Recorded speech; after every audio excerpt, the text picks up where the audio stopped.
உலகெங்கிலும் உள்ள ஜி தமிழ் தொலைக்காட்சி நேயர்களே, உங்கள் அனைவருக்கும் வணக்கம். இந்த பாரம்பரிய மருத்துவம் என்கின்ற பயன் தரும் நிகழ்ச்சியிலே நாம் பல்வேறு மூலிகைகளை பற்றி பார்த்து வருகின்றோம். நாம் பல்வேறு மருந்துகளை நாமே செய்து நமக்காக அதை பயன்படுத்தி ஆரோக்கிய வாழ்வை அடிப்படையாக கொண்டு செல்லுகின்றோம். அந்த ஒரு பாதையை இந்த நிகழ்ச்சி வகுத்து தந்திருக்கிறது. அந்த நிகழ்ச்சியின் மூலமாக பல்லாயிரவர் பயன்பெற்று அங்கே நமக்கு தெரிவிக்கின்ற தகவல்கள் இது உற்சாகமூட்டுவதாக இருக்கின்றது. அந்த வகையிலே தலைமுடி பிரச்சனையை பற்றி நாம் சென்ற நிகழ்ச்சியிலே பார்த்தோம். அதனுடைய தொடர்பாக இப்பொழுது சிலவற்றை பார்ப்போம். இங்கே கீழ்க்காய் நெல்லியை பற்றி கடந்த நிகழ்ச்சியிலே பார்த்தோம். இந்த கீழ்க்காய் நெல்லி ஒரு ஹெப்படோ ப்ரொடெக்டிவ் என்று பார்த்தோம், ஒரு ஸ்டிமுலண்ட் என்று இதை நீங்கள் ஞாபகத்திலே வைத்து கொள்ள வேண்டும். ஒரு உஷ்ண சமனி, பித்த சமனி என்பதை ஞாபகத்திலே வைத்து கொள்ள வேண்டும். இதை உள்ளுக்கு சாப்பிடுவதனாலே உஷ்ண பிணிகள் அத்துணையும் போகும் என்பதை சொன்னோம். அதை மீண்டும் ஞாபகப்படுத்தி வைத்து கொள்ள வேண்டும். இது மருத்துவ நிகழ்ச்சி. இந்த மருத்துவ நிகழ்ச்சி என்பதனாலே ஏதோ ஒரு புதினமாகவோ ஒரு புது கவிதையாகவோ படித்துவிட்டு இதை நாம் அப்பொழுதே மறந்து விடக்கூடிய ஒன்று அல்ல. மீண்டும் மீண்டும் இதை பார்த்து மனதிலே பதிய வைத்து கொண்டோமே ஆனால் அங்கே சந்தேகம் இல்லாமல் நாம் மருத்துவத்தை உபயோகப்படுத்தலாம். மருத்துவத்திலே எந்த வகையிலும் சந்தேகம் இருக்கக்கூடாது. முதலாக நம்பிக்கை இருக்க வேண்டும். நம்பிக்கை என்பது இறைவனிடம் எப்படி நம்பிக்கை வைக்கின்றோமோ அதை போல மருந்துகளின் மேலே நாம் நம்பிக்கை வைக்க வேண்டும். அப்பொழுதுதான் அது பலன் தருவதாக அமையும். அந்த வகையிலே இதை மீண்டும் மீண்டும் நாம் சொல்ல வேண்டிய ஒரு சந்தர்ப்பம் ஏற்படுகின்றது, ஒரு கட்டாயம் அங்கே அமைகின்றது. அந்த வகையிலே கீழ்க்காய் நெல்லியை இன்று தலைமுடிக்காக சொல்லுகின்ற பொழுது அதனுடைய மற்ற பயன்களையும் இங்கே நாம் ஞாபகப்படுத்த வேண்டிய ஒரு நிலை ஏற்படுகின்றது. அன்பான நேயர்களே, இந்த கீழ்க்காய் நெல்லியை மட்டிலும் தேங்காய் எண்ணெயிலோ அல்லது நல் எண்ணெயிலோ நன்றாக கொதிக்க வைத்து, அதாவது கீழ்க்காய் நெல்லியை விழுதாக அரைத்து கொள்ளுங்கள். ஒரு பிடி விழுதை எடுத்து 1/2 லிட்டர் தேங்காய் எண்ணெய் அல்லது நல்லெண்ணெயிலே போட்டு நன்றாக கொதிக்க வைத்து அதனுடைய விழுதுகள் அத்தனையும் மணல் பாங்காக வரக்கூடிய நிலைக்கு எடுத்துக்கொள்ளுங்கள். பொங்கி அடங்கக்கூடிய ஒரு நிலை எண்ணெய்க்கு ஏற்படும். பொங்குகின்ற பொழுது அங்கே நீர்ச்சத்து இருக்கிறது என்பதை ஞாபகத்திலே வைத்து கொள்ள வேண்டும். அந்த வகையிலே இந்த பொங்கி வடிந்த பிறகு இந்த மணல் பாங்கான நிலை விழுதுக்கு ஏற்பட்ட போது அதை எடுத்து ஆற வைத்து வடிகட்டி ஒரு பாட்டிலே வைத்து கொண்டு அதை அன்றாடம் மாலை நேரத்திலே தலையிலே இட்டு நன்றாக மசாஜ் செய்து தேய்ப்பதன் மூலம் அங்கே முடி வளரக்கூடிய ஒரு நிலை ஏற்படும். வழுக்கை என்பது வழுக்கி போகக்கூடிய ஒரு நிலை ஏற்படும். அங்கே நன்றாக ஒரு கருமையான முடி வருவதற்கு இது ஒரு அடிப்படையாக அமையும். அதே போல் ஒரு சிறிய செயல்முறையிலே இங்கே வெட்டி வேர் என்று வைத்திருக்கிறோம். வெட்டி வேர் என்பது வாசமுள்ள வேர். இந்த வெட்டி வேர் நமக்கு ஒரு மைல்டு செடேட்டிவ் என்று சொல்லியிருக்கிறார்கள். மைல்டு செடேட்டிவ் என்று சொல்லுகின்ற பொழுது ஒரு இளமையான மயக்கத்தை தரக்கூடிய ஒரு மருந்தாக அமைகின்றது. ஒரு சிறு மயக்கம், அது ஒரு சுகம் தரக்கூடிய ஒரு மயக்கமாக இருக்கக்கூடியது. அதே போல் இந்த வெட்டிவேர் என்பது ஒரு பிளட் ஸ்டிமுலண்ட் என்று சொல்லுவார்கள். இரத்த நாளங்களை தூண்டக்கூடியதாக அமைகின்றது. உடலுக்கு உஷ்ணத்தை சரியான ஒரு நிலையிலே வைக்கக்கூடிய ஒரு நிலையாக இந்த வெட்டிவேர் அமைகிறது. காய்ச்சலை போக்கக்கூடியதாக இந்த வெட்டிவேர் அமைகிறது. எல்லாவற்றுக்கும் மேலாக ஒரு பிளட் பியூரிஃபயர் என்று சொல்லுவார்கள். இந்த வெட்டிவேரை இரத்த சுத்திக்காக பயன்படுத்தக்கூடிய ஒரு மருந்தாக, ஒரு மூலிகையாக, பூஜைக்கு உகந்த ஒரு வேராக இது பயன்படுகிறது. மல்லிகை பூவோடு மற்ற பூக்களை சேர்த்து இந்த வெட்டி வேரை இணைத்து கதம்ப மாலையாக வைத்து கட்டுவது என்பது இன்றைக்கும் வழக்கமாக இருந்து வருகிறது. இறைவனுக்கு இந்த வெட்டி வேர் உகந்ததாக இருக்கின்றது. இறைவனுக்கு உகந்தது என்றால் மனிதருக்கும் அது உகந்ததாகத்தானே இருக்க வேண்டும். அந்த வகையிலே இதை பூஜைக்கு உரியதாக வைத்தார்கள். நமக்கு இதை ஞாபகப்படுத்துவதற்காக கூட அதை இறைவனோடு இழைத்திருப்பார்கள் நம் முன்னோர்கள். அந்த வகையிலே இந்த வெட்டிவேர் வாசமுள்ள ஒரு வேர். நாம் தயாரிக்க வேண்டிய எண்ணெய்க்கு வாசம் தருவது, அந்த எண்ணெய்க்கு இது பலத்தை தருவது, சுகத்தை தருவது, மருத்துவ குணத்தை தருவது என்பதனாலே இந்த வெட்டி வேரை சிறிது வாங்கி கொள்ளுங்கள். நாட்டு மருந்து கடைகளிலே கிடைக்கக்கூடியது.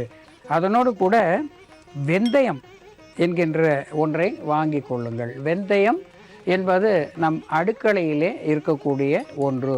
இந்த வெந்தயம் தலைமுடிக்கு மிகுந்த ஒன்று. அதோடு கூட இந்த கருஞ்சீரகம் என்பதை இங்கே பார்க்கிறீர்கள். இது நாட்டு மருந்து கடைகளிலே கிடைக்கக்கூடியது.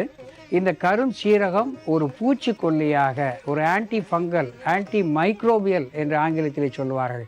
அந்த வகையிலே இது ஒரு கிருமி நாசினியாக நமக்கு பயன்படுகிறது. இவை எல்லாமே தலை எண்ணெய்க்கு போடக்கூடிய ஒன்றாக அமைகின்றது. இங்கே இந்த வெட்டி வேரை எடுத்து அந்த வெட்டி வேரோடு எண்ணெய் சேர்த்து, தேங்காய் எண்ணெய் அல்லது நல்லெண்ணெய், நம் சுவைக்கு ஏற்றாற் போல அந்த எண்ணெயை உபயோகப்படுத்தி கொள்ளலாம். இவை இரண்டுமே தலைமுடிக்கு நன்மை தரக்கூடியது. அதனோடு கூட வெந்தயத்தை சேர்த்து கொள்ளுங்கள். வெந்தயம் போதிய அளவு சேர்த்து அதனோடு கூட கருஞ்சீரகம் இவற்றை சேர்த்து கொள்ளுங்கள்.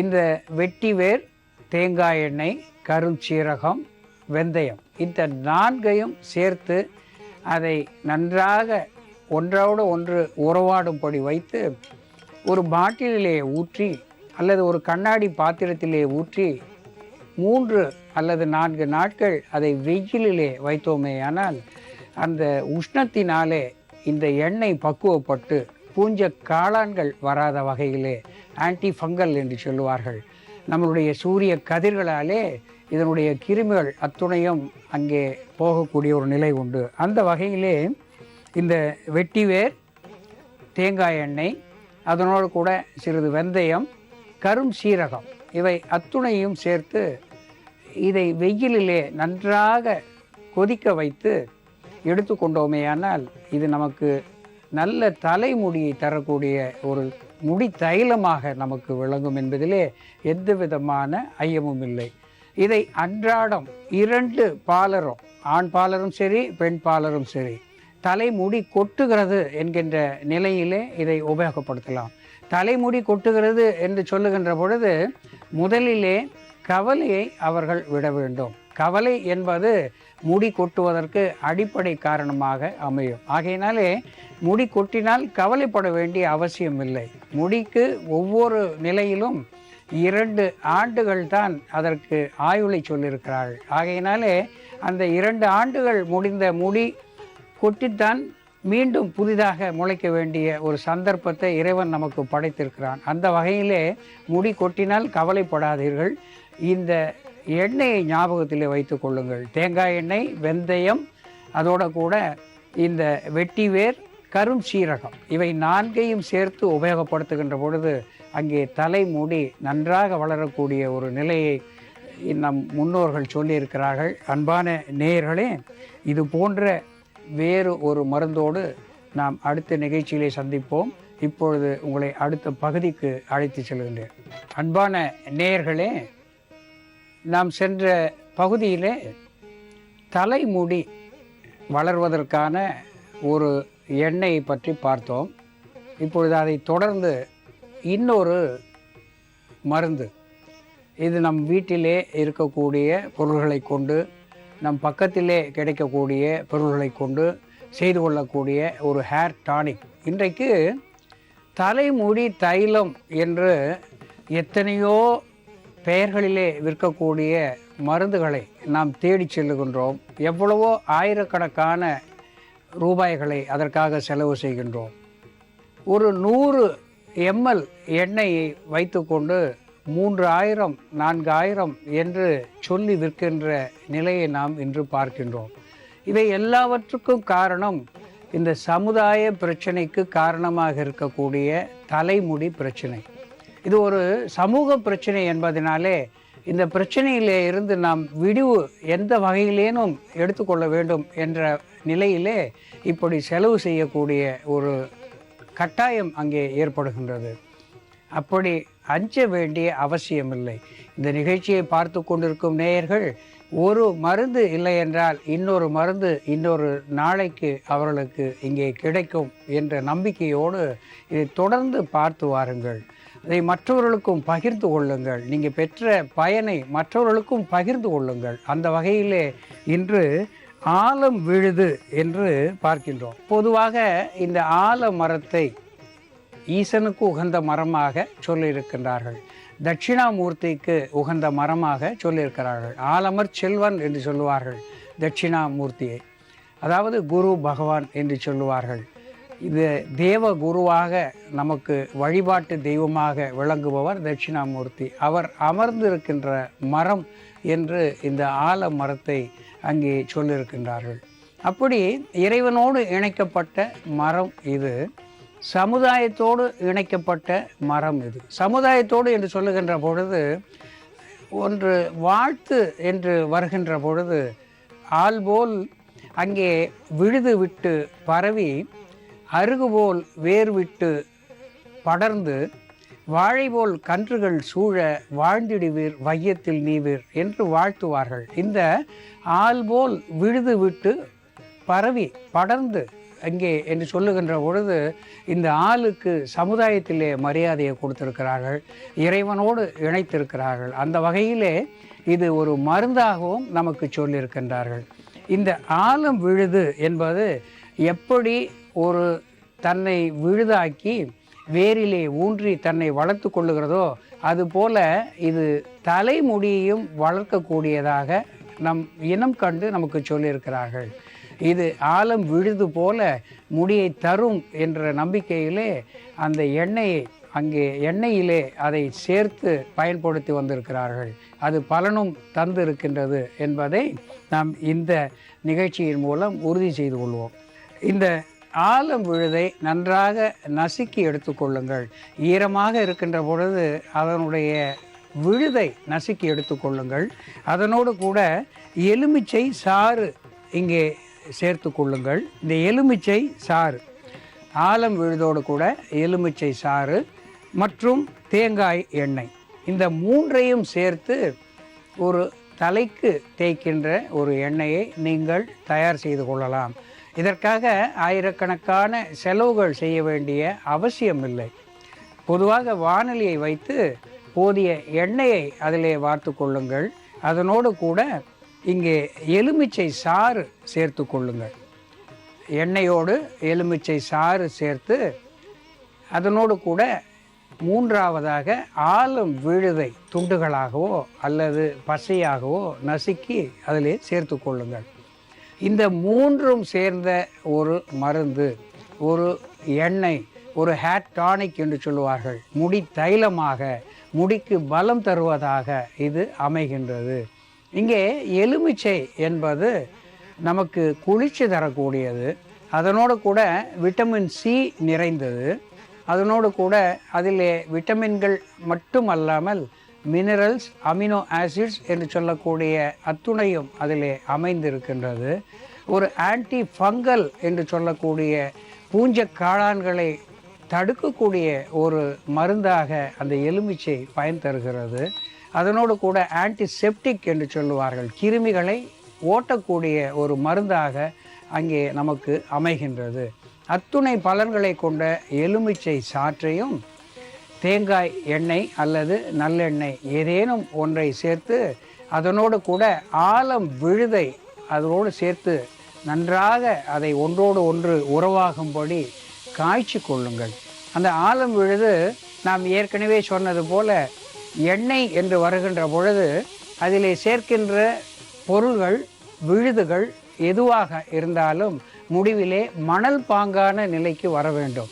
கையிலே எடுத்து திரித்து பார்க்கின்ற பொழுது மணல் பாங்கான நிலை வந்துவிட்டால் அந்த எண்ணெய் பக்குவமாக காய்ந்திருக்கிறது என்று நாம் உறுதி செய்து கொள்ளலாம். இல்லாவிடில் அந்த எண்ணெயிலே பூஞ்ச காளான்கள் ஏற்பட்டு, ஃபங்கஸ் என்று சொல்லுவார்கள், ஏற்பட்டு அந்த எண்ணெய் இதனுடைய குணம் மாறுவதோடு மட்டுமல்லாமல் அதனுடைய மனத்திலும் ஒரு நாற்றம் ஏற்படுகின்ற ஒரு நிலை ஏற்படும்.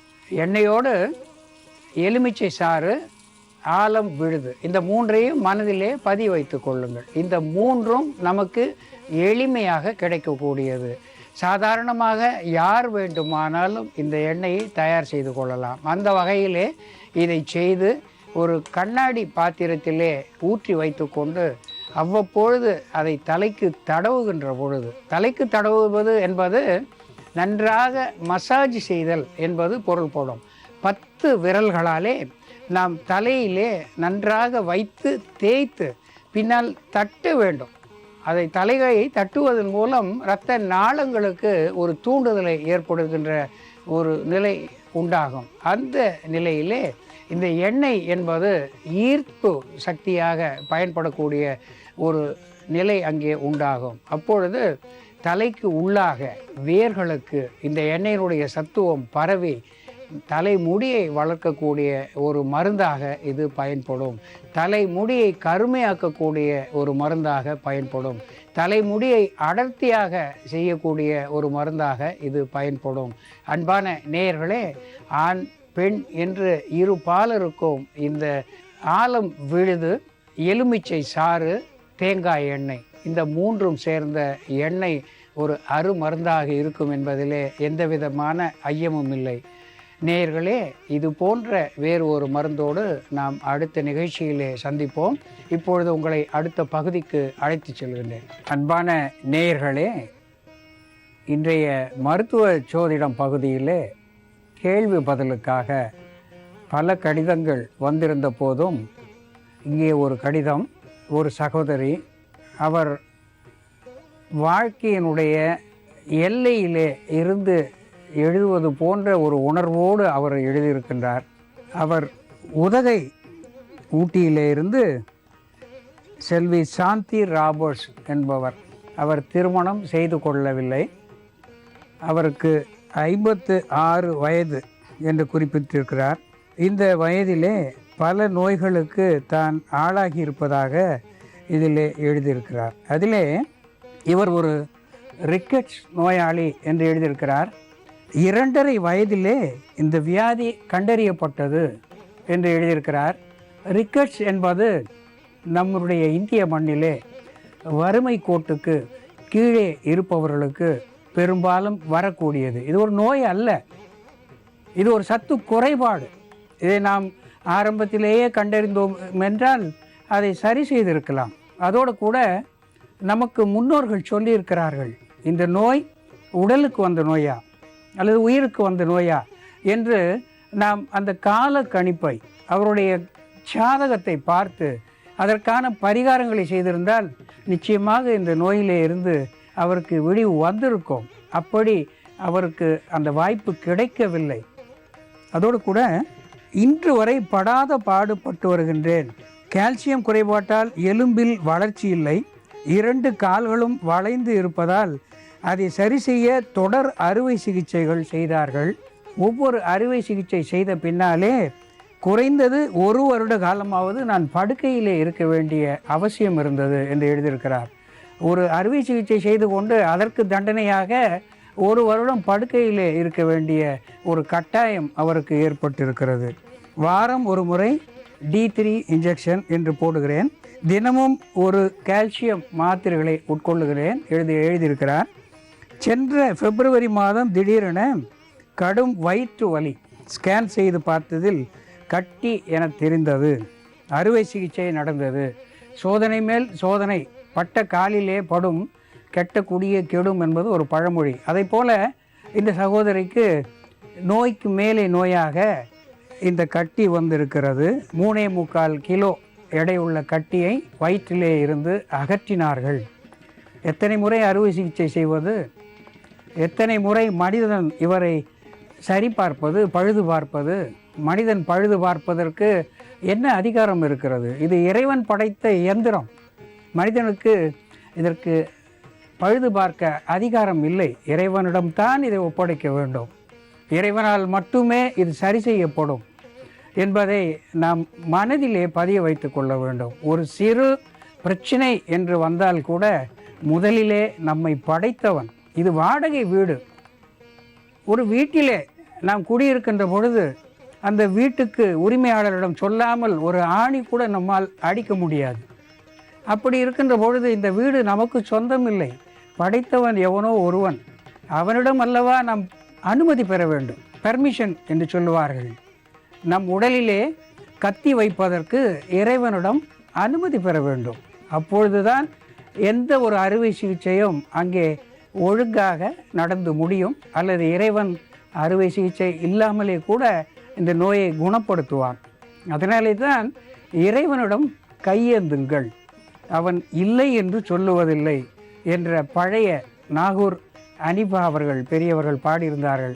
அந்த வார்த்தைகளை நாம் மனதிலே பதிய வைத்து கொள்ள வேண்டும். அதோடு கூட இந்த கட்டி அகற்றப்பட்ட போது கூட வலி குறையவில்லை. அந்த கட்டியை சரியாக அகற்றாததினாலே இங்கே வலி குறையவில்லை என்று எழுதியிருக்கிறார். இத்தனை வலிகளையும் அவர் பொறுத்து கொண்டு 2 கால்களிலேயும் வீக்கம் கண்டிருக்கிறது என்று எழுதியிருக்கிறார். இந்த 2 கால்களிலே இருக்கின்ற வீக்கம் என்பது நாம் பழைய நிகழ்ச்சிகளிலே சொல்லியிருக்கின்றோம். கழற்சி காயோடு, ஒரு கழற்சி காய் பருப்போடு 5 மிளகு சேர்த்து அவர் அந்தி சந்தி என்று 2 வேளை சாப்பிட்டு வந்தால் அந்த வீக்கம் என்பது நிச்சயமாக குறையும். அதனோடு கூட பவழ மல்லி இலையை கஷாயமாக வைத்து குடிப்பதினாலே அந்த வீக்கம் என்பது குறையும். ஊட்டி குளிரிலே இருந்து கூட தன்னால் போர்த்தி கொள்ள முடியாத ஒரு நிலை இருக்கிறது, அந்த அளவுக்கு உடல் உஷ்ணமாக இருக்கிறது என்று எழுதியிருக்கிறார். இந்த பவழமல்லி இலையினுடைய கஷாயம் அவருடைய உஷ்ணத்தையும் தணிக்கும் என்று சொல்லி ஆண்டவன் இவருக்கு துணையாக இருப்பான் என்று சொல்லி இது போன்ற வேறு ஒரு கடிதத்தோடு உங்களை சந்திக்கின்ற வரையில் உங்களிடமிருந்து விடைபெறுகின்றேன். நன்றி, வணக்கம்.